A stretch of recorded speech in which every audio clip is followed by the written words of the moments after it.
What's up, everybody? My name is Jeff Dodgin, and we are at my dad's house, the Dodgin family home, where we have built, with 7 baskets, an 18-hole course called the Lazy J Disc Golf Course.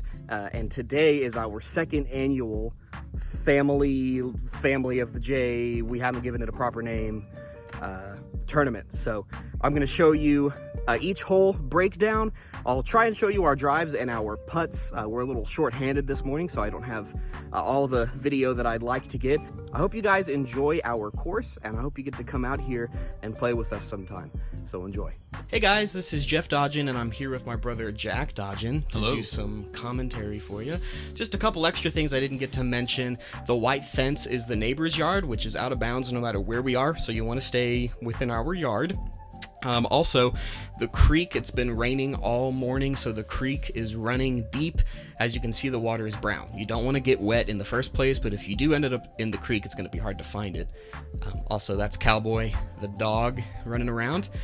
And here's our players for the tournament this year: Josh Basic, Jack Dodgin, Craig Dodgin, Jeff Dodgin, and Dane Berkey, who's the new guy. So give us the hole 1 breakdown. Hole 1 is a 291-foot shot, par 3 from home hole to what is called Tannerite Corner, because we blow up Tannerite there every 4th of July.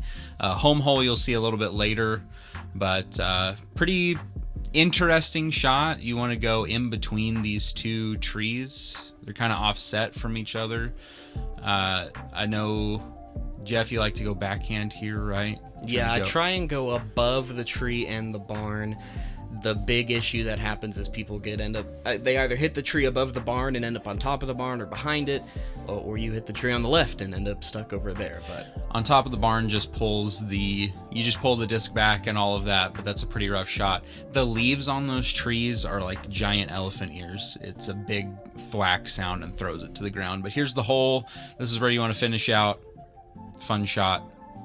See how it plays out. Let's see, that's me first there.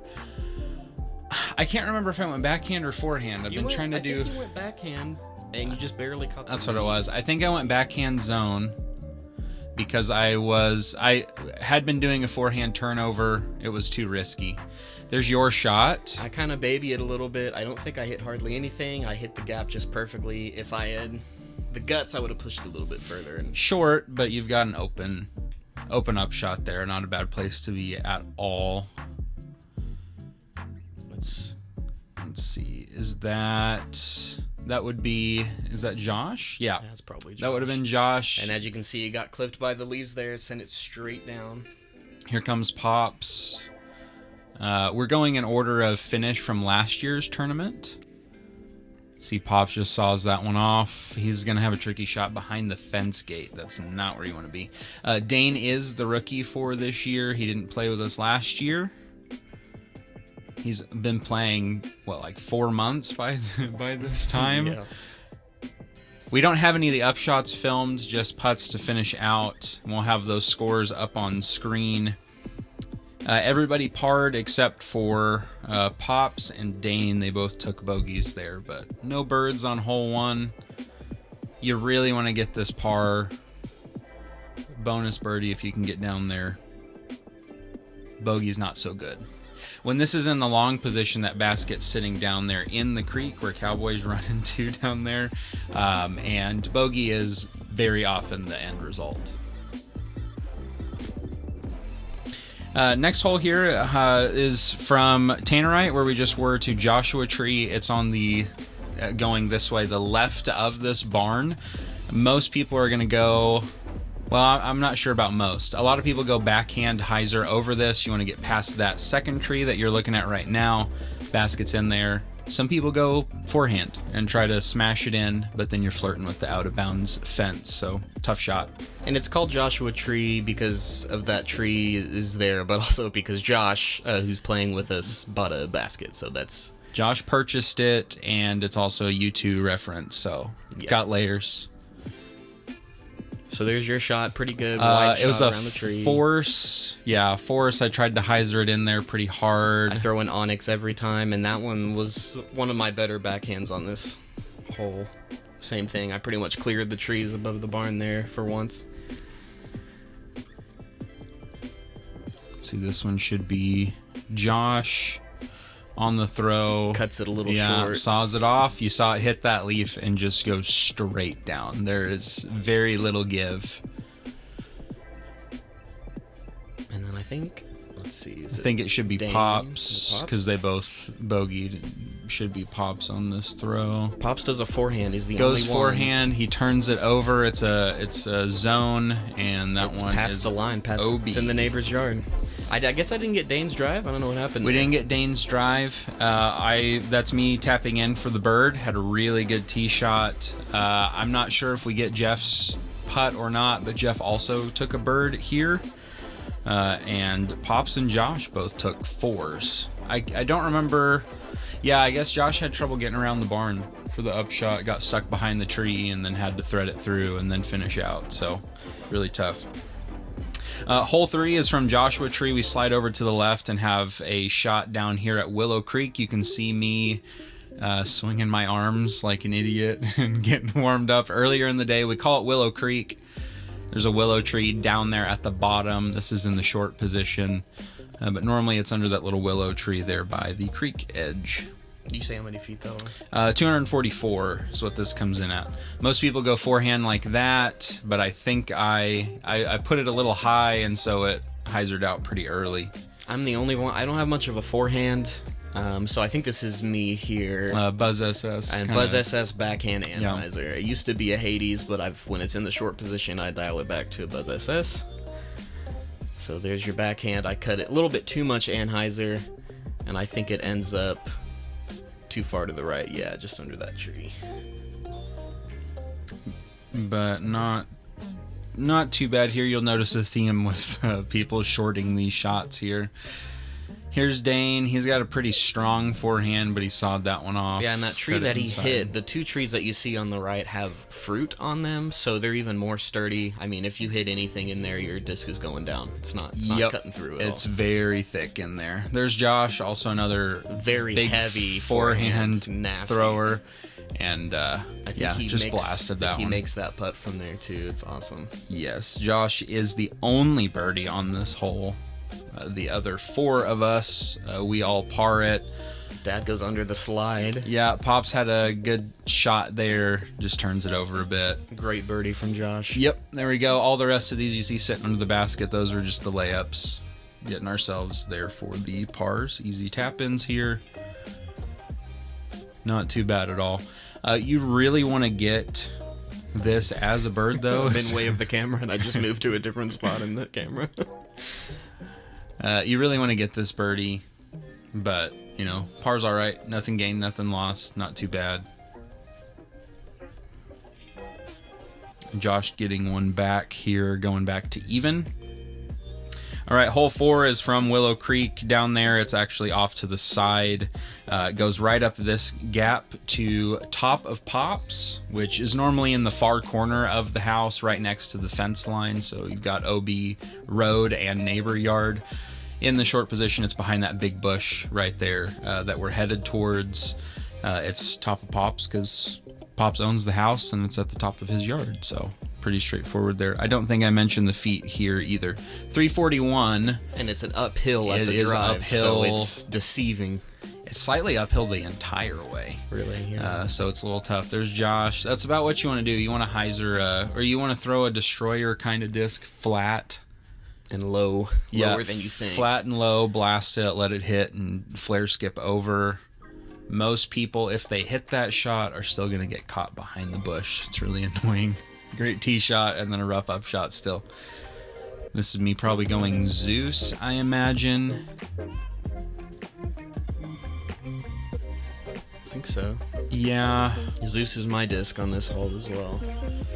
I think that was the Big Z Zeus, which is a little flippier of the two that I have, and I think I hit the power line here. That might have been in the second round, but yeah, believe it or not, there's a power line to worry about. Very slow, smooth. I made that look real cool. Yeah, very for sure. smooth Zeus throw, and it worked out nicely for him. Oh, always.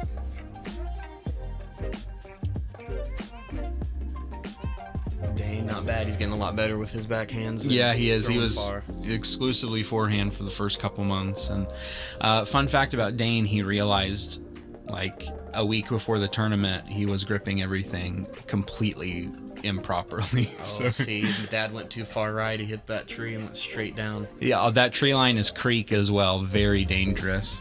That'll come into play big time later. Yes. I and Pops both take pars here. The other three guys all pick up birds. This is a par 4. And definitely very, very gettable. You feel disappointed to not get the bird here. But Jeff and I did not. So, no, Pops and I did not. Jeff got it. Oh, I did? Good job, Jeff. Oh, nice. Jeff, Dane, and Josh all pulled birds here. All right, where are we throwing next, my dude? We are going to Bullet Point, which is just, normally it would be straight across to the other edge of the yard, so it flirts with the road. Bullet Point in the short position is down here behind that big tree that we're headed towards. It has creek right behind it, and it's a steep drop off, so if you go too hard, it's dropping down, you're wet. Bullet Point, because our dog Bullet used to run away, and it was always in that corner, so... we've later changed that pole right there as a mando. You have to go left of it. We didn't do that before this tournament. It is now changed to that. That's a pretty good shot. I believe that's a pig from Josh. Just hyzering it in there from that side. Buzz SS. I pull a little bit too much to the right, but I still have a pretty decently good look at it. Yeah, it gives you a shot. It's a little low in there for putts. You're not super excited about it. Again, I think I missed the footage. It's just 214. Not too bad at all. Forehand with the zone from Dane, and he forehand. nails it, dude. He's right there. Yeah, he actually hit the tree right at the very bottom of it. So he's got a pretty well a drop in here. With the Mando now, I throw a forehand on this, but here without the Mando, I think my play is swing wide. You can tell it's me throwing because I'm taking all 30 seconds to think about it. Just threw it short, stuck behind the tree, don't have a look at it. At this point, I'm starting to get a little frustrated because holes 2, 3, 4, and 5 are all very much gettable as far as birds go, and here I am. That's me missing a putt. That was not that far away. Yes. Frustrating. On this hole, I took the par, Jeff took a par, Dane, Josh, Pops all took birds. So, yeah, that was me running it. With just over that ledge, this steep drop to the creek. Yep, that nearly dropped down in there. I decided to run it because I really wanted a bird here, and I had a look. I just didn't put enough hyzer on it. Was it worth it? Yes, because it didn't drop. But man, it came close.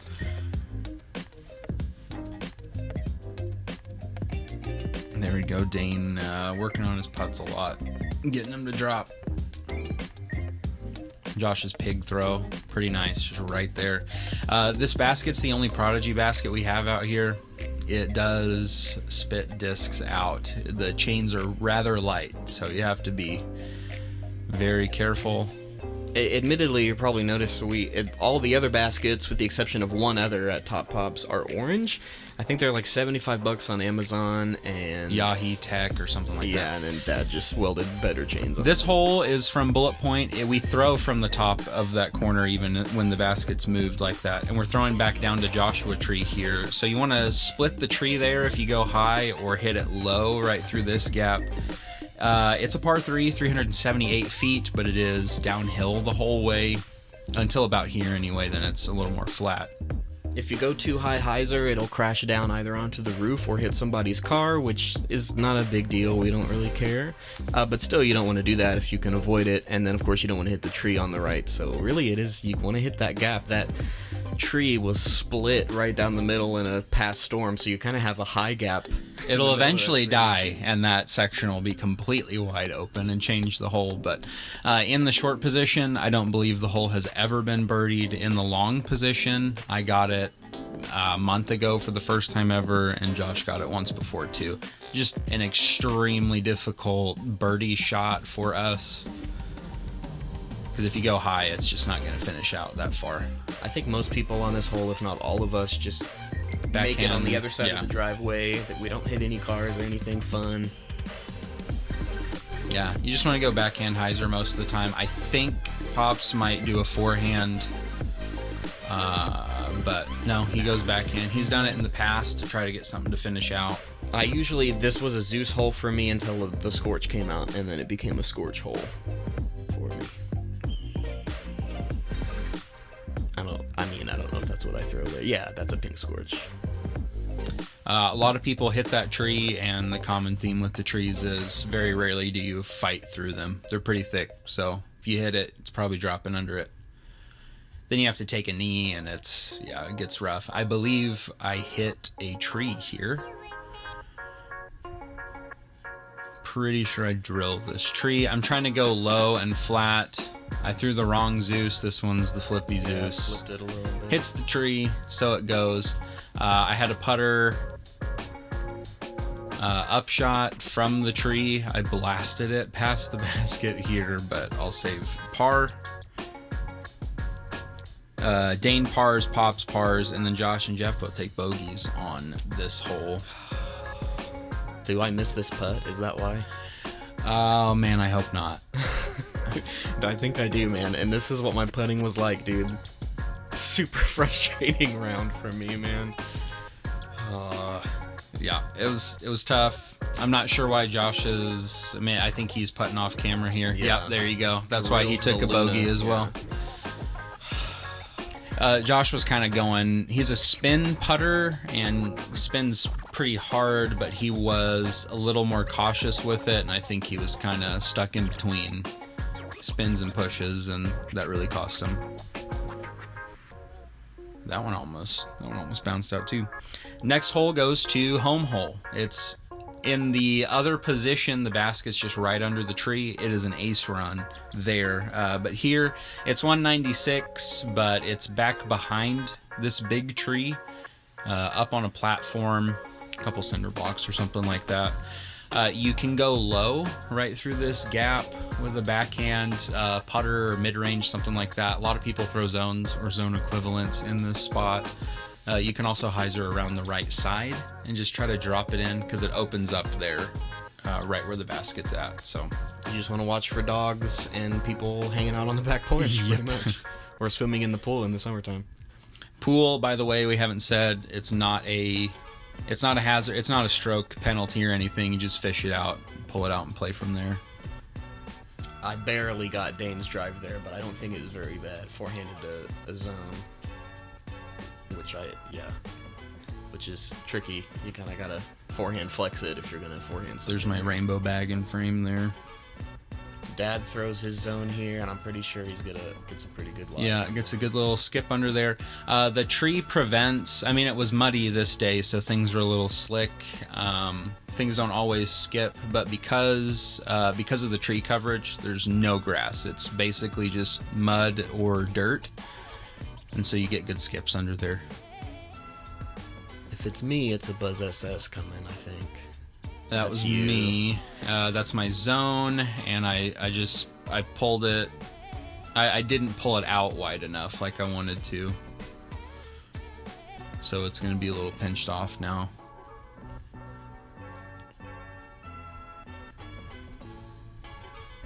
And then there's Josh. He hits the tree. You see it just drops straight down. Drops straight down. Yeah, the trees are not nice out here. There's plenty of them. You have plenty of space for lines, but if you're off, you'll... Actually, that might have been a Big Z Malta. I think that's what I usually... I think that's right. I think you went Malta on this throw. There's me absolutely crushing it, and then me absolutely not crushing it right there. I actually ended up behind that little tree behind the basket. Hey, watch me miss this. Dope. Oh. That one hurts. Watch me forehand this berg, though. A little mini berg toss there.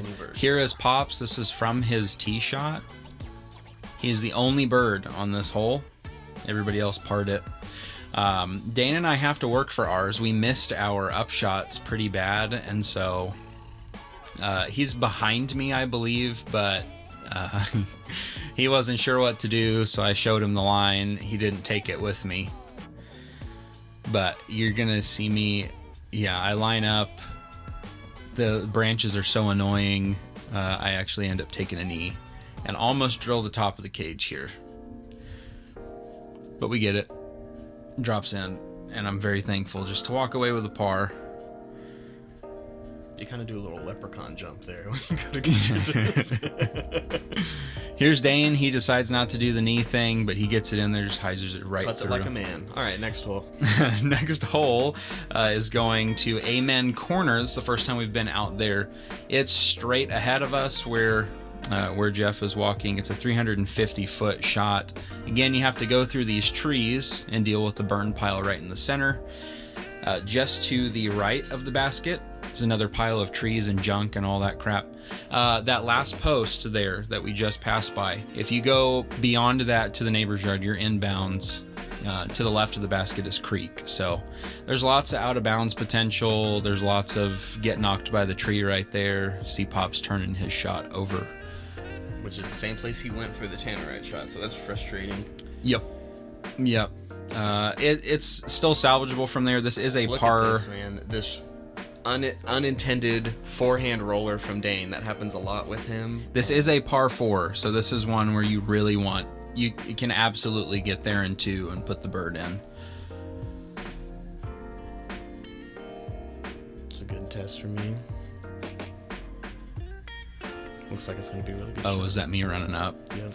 I think I go... Do I go over the top here? Yes, I think you, me, and Josh all go. Cut it short. Yeah, I cut it short. But you made it through. I fought through. That was my Zeus. Me and Josh go high over the thing. He does it because he's actually strong. And then I do the same thing. It just doesn't go quite as deep. I can't remember. D2, I think, is what this is. It's a 6 glide destroyer, and Josh goes over the top of all of those trees. Just spikes on the other side of the burn pile. Jeff is going to do similar and just Zeus, not get as far, but very good shot still.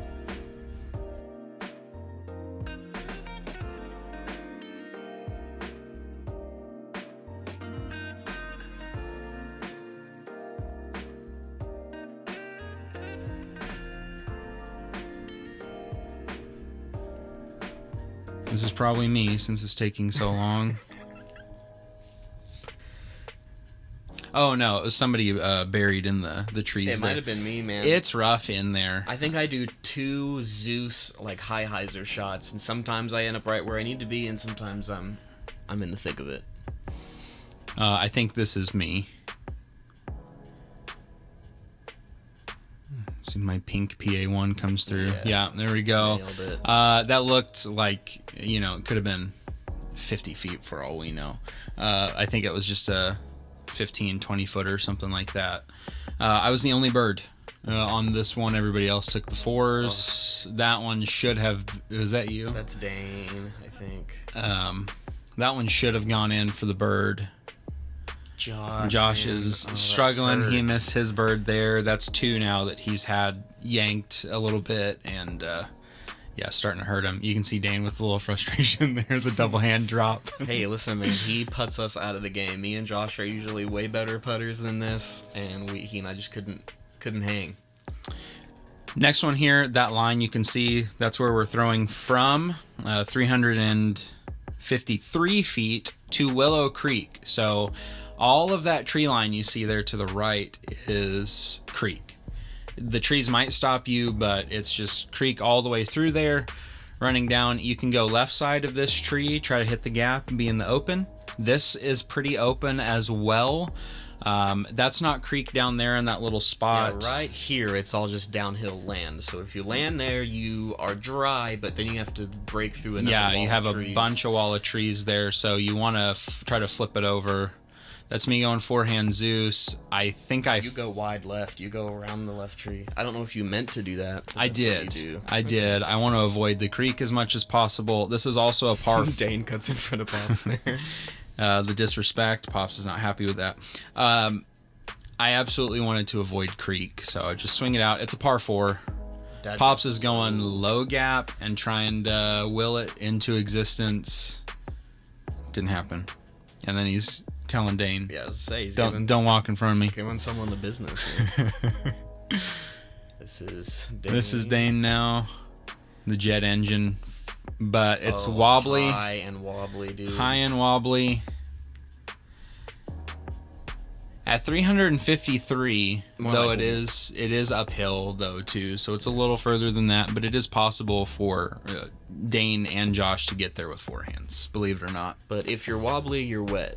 I think that's what they say. I think that's a common phrase. Yeah, he does the same thing with his... Josh's is not wobbly at all. That was full commitment. He just released it way early, and so he's not happy about it at all.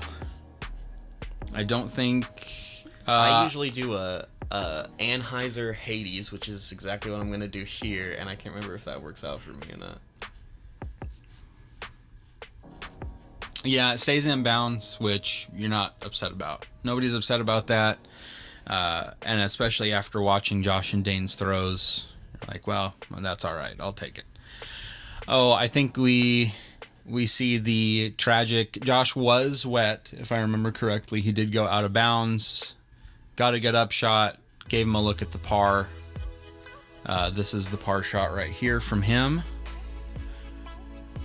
It's slight uphill. Slight uphill, and I mean, it's sitting on a hill. That's me giving it a run, if I remember correct. No, that's not me. Yeah, that's Dane. This is par for my Josh rep. for par. Hits the top, moves his bag, gets back down there, and I really thought he was about to do the Stone Cold Paul Macbeth thing right here. Fine, I'll just hit this one. That was for bird, my mistake. Oh, okay, so this one's for par. This is for par. And another pull. Yeah. I mean, I've never seen somebody hit chain as much as he does in this round and not go in. there's Dane. There's Dane finishing out for his par. Josh unfortunately takes the only bogue on this one here. That's me getting the bird. The only bird on this one. Josh with the bogue, me with the bird. Everybody else pars it up. Yeah, Josh was having trouble. He was hitting the chain so many times. Normally very good on those. A little bit of, I think, nerves from everybody all around. Well, thanks, guys. That's the first 9 for you, I believe. Yes. So Yeah. we'll go ahead and stop here, and we'll see you guys for the final 9. Yep.